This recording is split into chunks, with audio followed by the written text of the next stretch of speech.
চট্টগ্রামের ইপিজেডে আগুন এখনও নিয়ন্ত্রণে আসেনি। আগুন নেভাতে কাজ করছে সেনাবাহিনী, বিমান বাহিনী, নৌবাহিনী ছাড়াও ফায়ার সার্ভিসের 17টি ইউনিট। অ্যাডামস ক্যাপস নামের ওই কারখানায় আগুন ধরে বেলা 2টার দিকে।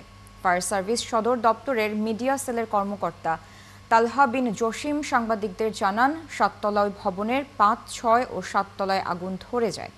আর ইপিজেডের কর্মকর্তারা জানান, ওই ভবনের কয়েকটি কারখানায় 5 থেকে 550 শ্রমিক কাজ করত। আগুন বুঝতে পেরে শ্রমিক কর্মচারীদের দ্রুত সরিয়ে নেওয়া হয়। এরই মধ্যে আগুন নিয়ন্ত্রণে যোগ দিয়েছে সেনাবাহিনী, নৌবাহিনী এবং ফায়ার সার্ভিসের 16টি ইউনিট। ওই কারখানায় তোয়ালে, টুপি এবং মেডিকেল ইকুইপমেন্ট তৈরি হয়। চট্টগ্রামে ইপিজেডের ঘটনাস্থলে আছেন সহকর্মী শাহেদুজ্জামান সাকিব। বিস্তারিত জানাতে তিনি যুক্ত হচ্ছেন আমাদের সাথে।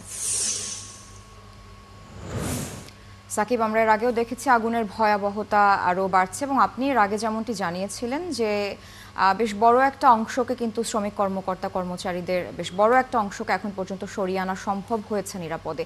আর সেই সংখ্যাটা ঠিক কত সেটি জানতে পেরেছেন কিনা বা ধারণা করা যাচ্ছে কিনা? পাশাপাশি ভবনটি ভেঙে পড়ার একটি আশঙ্কা করা হচ্ছে।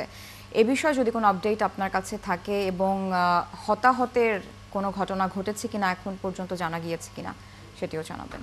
স্যার, যেমনটি বলছিলেন যে হ্যাঁ, ভবনটি ভেঙে পড়ার একটি আশঙ্কা তৈরি হয়েছে। আমার পিছনে ঠিক আপনি দেখছেন যে দাউ দাউ করে জ্বলছে সেই ভবনটি, যেখানে বেলা 2টায় আগুন লেগেছিল। শুরুর দিকে যেরকম ছিল উপরের দিকে আগুন, এখন কিন্তু আর আসলে তেমনটি নেই। এখন পুরো বিল্ডিংটি আসলে দাউ দাউ করে জ্বলছে, আগুন পুরো বিল্ডিং এ ছড়িয়ে গেছে এবং ফায়ার সার্ভিসের পক্ষ থেকে যে পানি নিক্ষেপ করা হচ্ছে, সেই পানি কিন্তু আসলে ভবনে পৌঁছাবার আগেই শুকিয়ে যাচ্ছে। অর্থাৎ আমরা এখান থেকে আরো প্রায় 500 গজের মতো দূরত্বে রয়েছে সেই ভবনের। সেখান থেকেও আমরা কিন্তু আগুনের সেই তীব্রতা, ভয়াবহতা খেয়াল করতে পারছি, আঁচ করতে পারছি।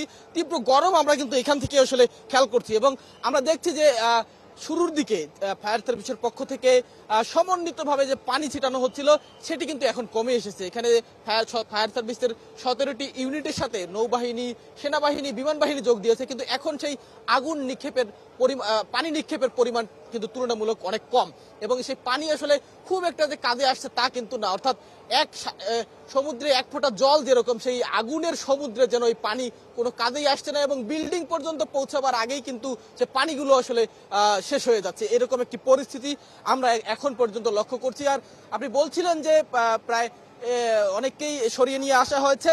আসলে 5 শতাধিক কর্মী এই ভবনটিতে কাজ করতেন বলে আমরা জানতে পেরেছি, কর্মচারী এবং শ্রমিক মিলিয়ে।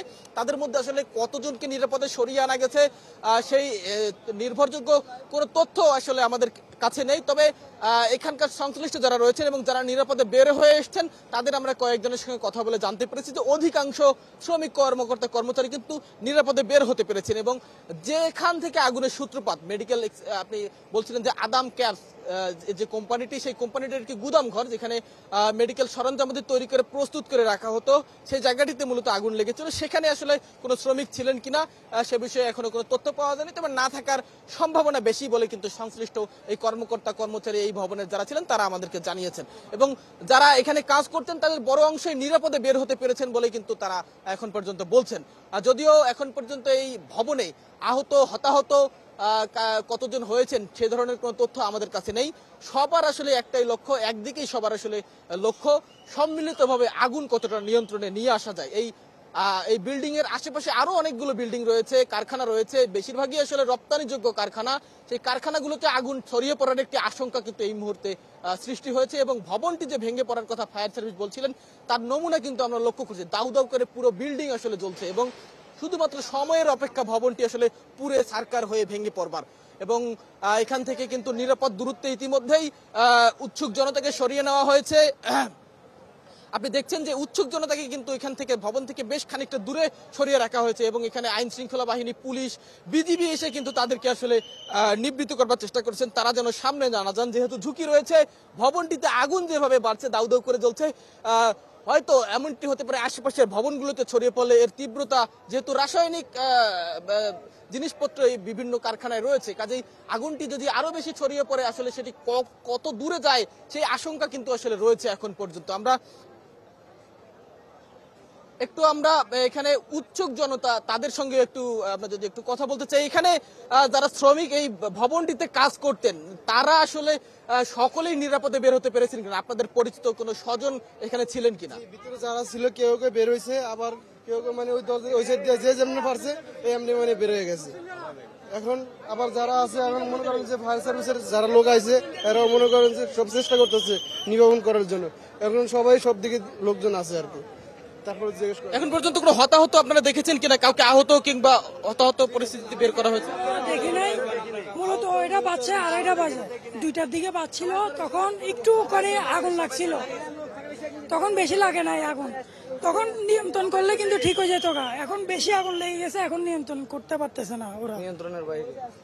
এখানকার আসলে যারা সংশ্লিষ্ট কর্মকর্তা এবং শ্রমিক, আমরা তাদের সঙ্গে কয়েকজনের সঙ্গে কথা বলবার চেষ্টা করেছি যে ফায়ার সার্ভিস তাদের সাধ্যমতো চেষ্টা করছেন, কিন্তু কোনোভাবেই আর আসলে আগুন নিয়ন্ত্রণের মধ্যে নেই। পুরো বিল্ডিং এখন আসলে দাউ দাউ করে জ্বলছে। এখন সময়ের অপেক্ষা, বিল্ডিংটি পুরো সারকার হবার অপেক্ষা এখন পর্যন্ত সবাই করছেন এবং আশেপাশের যে ভবন। সাকিব, ধন্যবাদ যুক্ত হওয়ার জন্য। আমরা পরবর্তীতে আবার আপনার সাথে যুক্ত হয়ে সেখানকার সবশেষ আপডেট জেনে নিব।